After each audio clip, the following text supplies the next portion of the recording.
فرزند زہرا یہ حالات برے ہیں۔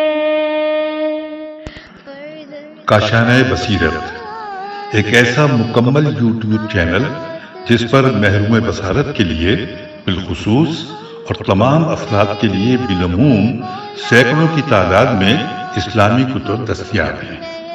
لہذا گزارش ہے کہ آپ اپنی ذمہ داری نبھاتے ہوئے کاشانہ بصیرت کو سبسکرائب کرنے کے ساتھ ساتھ بیل آئیکن کو پریس کیجیے تاکہ آپ علم کے حصول کے ساتھ ساتھ مذہب اہل بیت کی اشاعت میں بھی اہم کردار ادا کرتے رہیں۔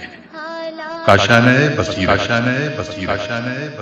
فرزند زہرا یہ حالات برے ہیں۔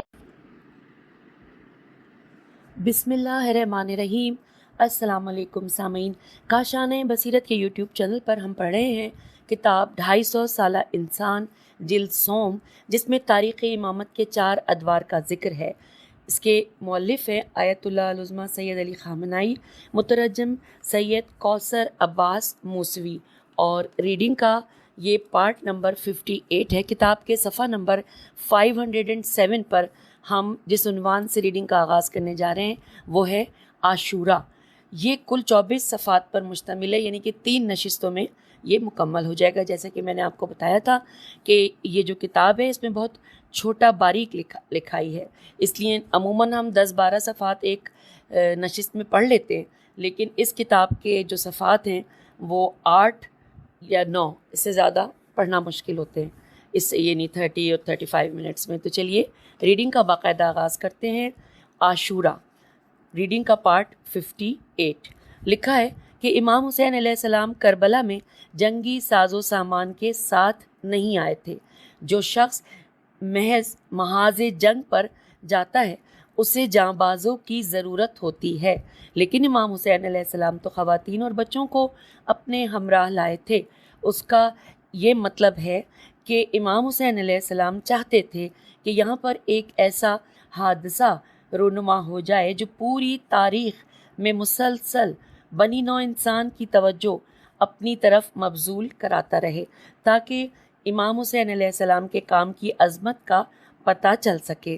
جب امام حسین علیہ السلام نے یہ دیکھا کہ آپ علیہ السلام کا دشمن کس قدر پست اور حقیر ہے، یعنی جب آپ علیہ السلام نے دیکھا کہ آپ کے مقابلے میں آنے والوں میں سے بعض کوفے کے اوباش اور پست فطرت لوگ ہیں جو ایک معمولی رقم کے حصول کے لیے اتنا بڑا گناہ کرنے نکلے ہیں، تو آپ علیہ السلام سمجھ گئے کہ آپ کے بعد آپ علیہ السلام کے بچوں اور خواتینوں پر کیا گزرے گی۔ اس بات سے امام حسین علیہ السلام غافل نہیں تھے، بلکہ اس بات کو سمجھتے تھے، لیکن پھر بھی آپ علیہ السلام ان کے سامنے نہیں جھکے اور نہ ہی اپنے راستے سے ہٹے، بلکہ تمام تر مشکلات اور پریشانیوں کے باوجود اپنے مقصد کی جانب بڑھتے رہے۔ اس سے اندازہ لگایا جا سکتا ہے کہ آپ علیہ السلام کا مقصد کتنا عظیم تھا۔ آپ قارئین کی خدمت میں یہ بھی عرض کرتا چلوں کہ یہی شخص جو پوری دنیا کے مقابلے میں کھڑا ہو جاتا ہے یا ایک صحرا میں بھرے بھیڑیوں کے مقابلے میں کھڑے ہونے سے نہیں گھبراتا، لیکن وہی شخص کبھی بعض چھوٹی چھوٹی چیزوں کے مقابلے میں منقلب ہو جاتا ہے۔ مثلاً اس وقت جب ایک حبشی غلام زخمی ہو کر زمین پر گر گیا، شاید وہ ابو ذر غفاری رحم اللہ کا غلام جون تھا جو امام حسین علیہ السلام کے چاہنے والوں میں سے تھا۔ اجتماعی اور معاشرتی حوالے سے اس دور کے مسلمانوں میں غلام کوئی خاص اہمیت نہیں رکھتا تھا، اور نہ ہی خاندانی لحاظ سے کسی اعلیٰ خاندان سے اس کا تعلق تھا۔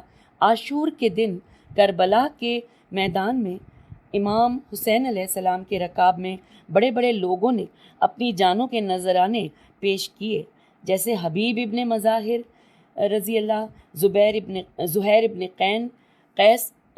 ابن قین رضی اللہ اور دیگر شہدائے کربلا، جن کا شمار کوفے کے بزرگوں میں ہوتا تھا۔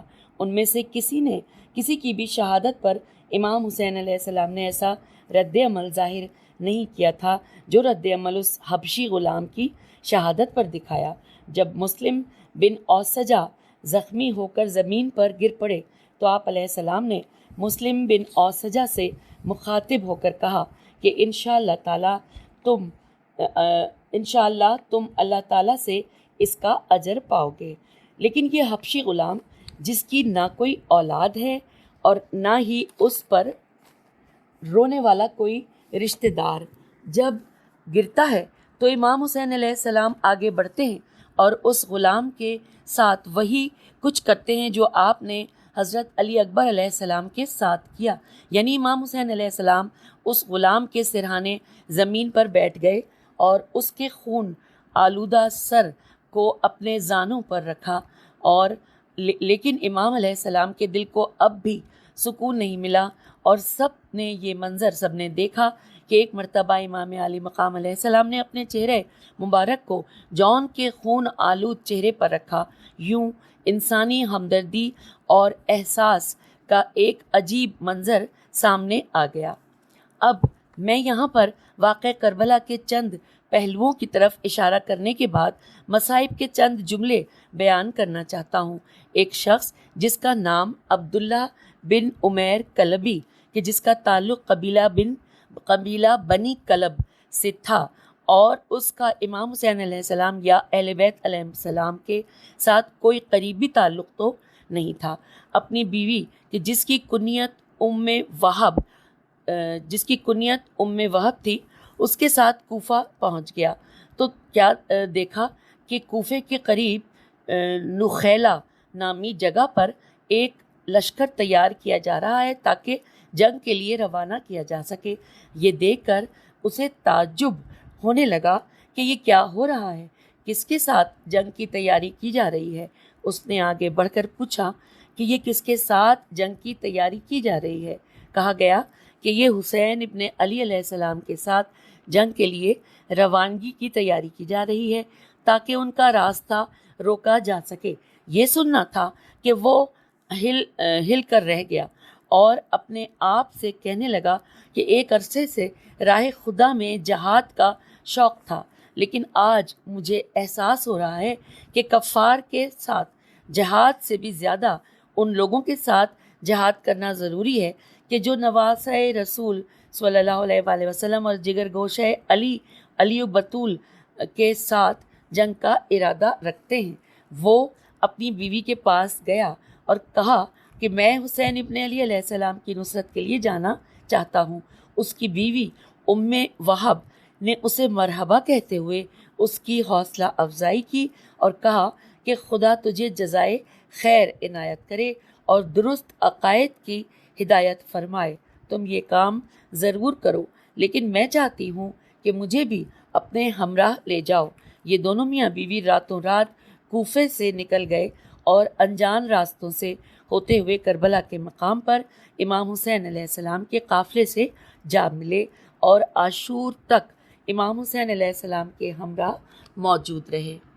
عاشور کے دن ابن سعد کے لشکر کے ایک حملے کے نتیجے میں بہت سارے اصحاب حسینی علیہ السلام ان کی شہادت کے بعد جب ایک ایک صحابی میدان جنگ میں جا کر دشمن کا مقابلہ کرتے اور شہید ہوتے جاتے تھے، اتنے میں جب عبید اللہ ابن زیاد کے لشکر دو مشہور افراد میدان میں آ گئے، ان کے لشکر کے دو مشہور افراد میدان میں آ گئے اور اپنے ساتھ مقابلے کے لیے مبازرہ طلب کرنے لگے، تو امام حسین علیہ السلام کے لشکر سے حبیب ابن مظاہر رضی اللہ، مسلم بن اوسجہ رضی اللہ اور بریر رضی اللہ کھڑے ہو گئے۔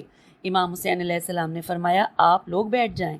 اتنے میں عبداللہ بن عمیر رضی اللہ کھڑا ہوا اور امام حسین علیہ السلام کہ بظاہر اسے اچھی طرح جانتے نہیں تھے، تو انہوں نے جب دیکھا کہ گندمی رنگ کا ایک لمبا چوڑا آدمی ہے، کہنے لگا کہ اے ابا عبداللہ، مجھے ان دونوں سے لڑنے کی اجازت دیجیے تاکہ میں ان کا مقابلہ کر سکوں۔ امام حسین علیہ السلام نے اس کے مردانہ چہرے پر ایک نظر ڈالتے ہوئے فرمایا کہ ٹھیک ہے، تم چلے جاؤ۔ یہ شخص میدان میں گیا اور جنگ شروع کی اور تھوڑی ہی دیر میں ان دونوں میں سے ایک کو ہلاک کرتے ہوئے واصل جہنم کیا اور دوسرے نے ایک موقع سے فائدہ اٹھاتے ہوئے عبداللہ بن عمیر رضی اللہ کے ہاتھ پر تلوار ماری، جس کے نتیجے میں عمیر کے ہاتھ کا انگوٹھا یا ہاتھ زخمی ہو گیا۔ اتنے میں سب نے دیکھا کہ ایک باحجاب خاتون شجاعت اور بہادری کے ساتھ جنگ کے میدان میں داخل ہو گئی۔ وہ خاتون عمیر کی بیوی ام وہب تھی، جو اپنے شوہر کی مدد کے لیے میدان میں آ گئی تھی۔ یہ خاتون خیمے کے درمیان میں لگائی جانے والی ایک لکڑی ہاتھ میں لے کر میدان میں آ گئی تھی۔ اس شخص نے دیکھا کہ اس کی بیوی جذباتی ہو کر میدان میں آ گئی ہے، تو وہ آگے بڑھا اور اپنی بیوی کو خیموں کی طرف لے جانا چاہا، تو اس خاتون نے چیخ کر کہا کہ مجھے خیموں میں مت بھیجیے، بلکہ مجھے بھی جہاد کرتے ہوئے اپنے ساتھ شہید ہونے دیجیے۔ عمیر کوشش کر رہا تھا کہ کسی بھی طریقے سے اپنی بیوی کو کسی محفوظ مقام تک پہنچا سکے، لیکن اس کی بیوی مزاحمت کرتی رہی تھی۔ امام حسین علیہ السلام نے اس عورت کو آواز دے کر کہا کہ تم میدان جنگ سے واپس آ جاؤ۔ یہ عورت اپنے امام علیہ السلام کی اطاعت کرتے ہوئے میدان جنگ سے واپس خیموں میں آ گئی، لیکن تھوڑی ہی دیر بعد ایک آواز نے اس کی توجہ اپنی طرف مبذول کرائی۔ اس نے دیکھا کہ اس کا پیارا اور محبوب شوہر زخموں سے چور کربلا کی گرم ریت پر گر چکا ہے۔ وہ خاتون تڑپ گئی اور خود کو قابو میں نہ رکھ سکی، فوراً اپنے شوہر کے سرہانے پہنچ گئی اور بیٹھ کر اپنے شوہر عبید اللہ بن عمیر کے چہرے سے خون اور گرد و غبار صاف کرنے لگی۔ اتنے میں شمر ملعون اس عورت کے پاس پہنچ گیا اور اس کے سر پر ایک ضربت ماری، جس کے نتیجے میں وہ بھی اپنے شوہر کے پہلو میں گر گئی اور شہید ہو گئی۔ اس لیے شہدائے کربلا کی فہرست میں ایک شجاع بہادر مسلمان عورت کا نام بھی شامل ہے۔ پھر لکھا ہے کہ وہب بن وہب ایک جوان ہے جو تازہ مسلمان ہوا ہے۔ اس سے پہلے وہ عیسائی تھا۔ وہ اپنی بیوی اور ماں کے ہمراہ میدان جنگ میں آیا ہوا ہے۔ آپ توجہ فرمائیں کہ اسلام کون سا آب حیات ہے اور یہ کیسا کیمیا ہے۔ عاشور کے دن وہب کو میدان جنگ میں جانے اور جنگ کرتے ہوئے مارے جانے کی اجازت دینا امام حسین علیہ السلام کے لیے بہت مشکل مرحلہ تھا۔ بہرحال اس نے بڑی کوشش کر کے امام علیہ السلام سے اجازت لی اور میدان جنگ میں جا کر شہید ہو گیا۔ وہب کی ماں بیٹھ کر اس منظر کو دیکھ رہی تھی۔ جب اس نے دیکھا کہ اس کا بیٹا شہید ہو گیا ہے، لوگ سمجھتے تھے کہ اب وہ غم کے مارے تڑپنے لگے گی۔ یہ تو مسلمانوں کے مہمان بن کر آئے تھے۔ اتنے میں شمر کے لشکر کے ایک شخص نے وہب کا سر تن سے جدا کر دیا اور ماں کی نظروں کے سامنے وہب کے سر کو خیموں کی طرف پھینک دیا۔ وہب کی بوڑھی ماں نے اپنے جوان بیٹے کے سر کو اٹھایا، اس کا بوسہ لیا اور اس کے چہرے سے خون اور گرد و غبار کو صاف کیا، اور اونچی آواز میں یہ کہتے ہوئے کہ ہم اللہ کی راہ میں دیے ہوئے تحفے کو واپس نہیں لیتے، اس نے اپنے بیٹے کے سر کو دشمنوں کی طرف پھینک دیا۔ پھر لکھا ہے کہ مسلم بن اوسجہ رضی اللہ نامی یہ بوڑھا شخص، جس کے چہرے پر داڑھی سفید ہو چکی تھی، امام حسین علیہ السلام کی خدمت میں آتا ہے اور عرض کرتا ہے کہ فرزند رسول، مجھے جنگ کی اجازت دیجیے۔ ایسے شخص کو تو اپنے گھر میں بستر پر پڑا رہنا چاہیے تھا، کیونکہ وہ کوئی 80-90 سال کا بوڑھا اور سن رسیدہ ہو چکا تھا۔ وہ کوفے کے گھوڑے پر سوار ہو کر بھوک اور پیاس کی شدت برداشت کرتا ہوا یہاں پہنچ چکا تھا اور اب یہاں بھی اپنا آخری امتحان دینا چاہتا تھا۔ وہ جنگ کے میدان میں چلا جاتا ہے۔ انہوں نے کیسی جنگ لڑی اس سے کوئی مطلب نہیں، اور زمین پر وہ گر جاتا ہے۔ اتنے میں حسین ابن علی علیہ السلام مسلم بن اوسجہ رضی اللہ کے سرہانے پہنچ جاتے ہیں۔ امام حسین علیہ السلام تمام شہداء کے سرہانے پہنچے تھے۔ یہ ایک جذباتی عمل تھا، اس حوالے سے کوئی زیادہ سوچ بچار کی ضرورت بھی نہیں ہے۔ یہ لوگ ایک ساتھ جی رہے تھے اور ایک ساتھ مرنا چاہتے تھے اور قیامت کے دن ایک ساتھ محشور ہونا چاہتے تھے۔ امام حسین علیہ السلام کا اپنے اصحاب و انصار کے ساتھ تعلق کوئی معمولی تعلق نہیں تھا، لہٰذا حسین ابن علی علیہ السلام مسلم بن اوسجہ نامی اپنے اس بوڑھے اور سفید ریش صحابی کے سرہانے پہنچ جاتے ہیں اور فرماتے ہیں کہ انشاءاللہ خدا تمہیں اس کا اجر دے گا۔ اتنے میں مسلم بن اوسجہ کا پرانا دوست حبیب ابن مظاہر رضی اللہ آ جاتا ہے۔ حبیب ابن مظاہر اور مسلم بن اوسجہ دونوں کا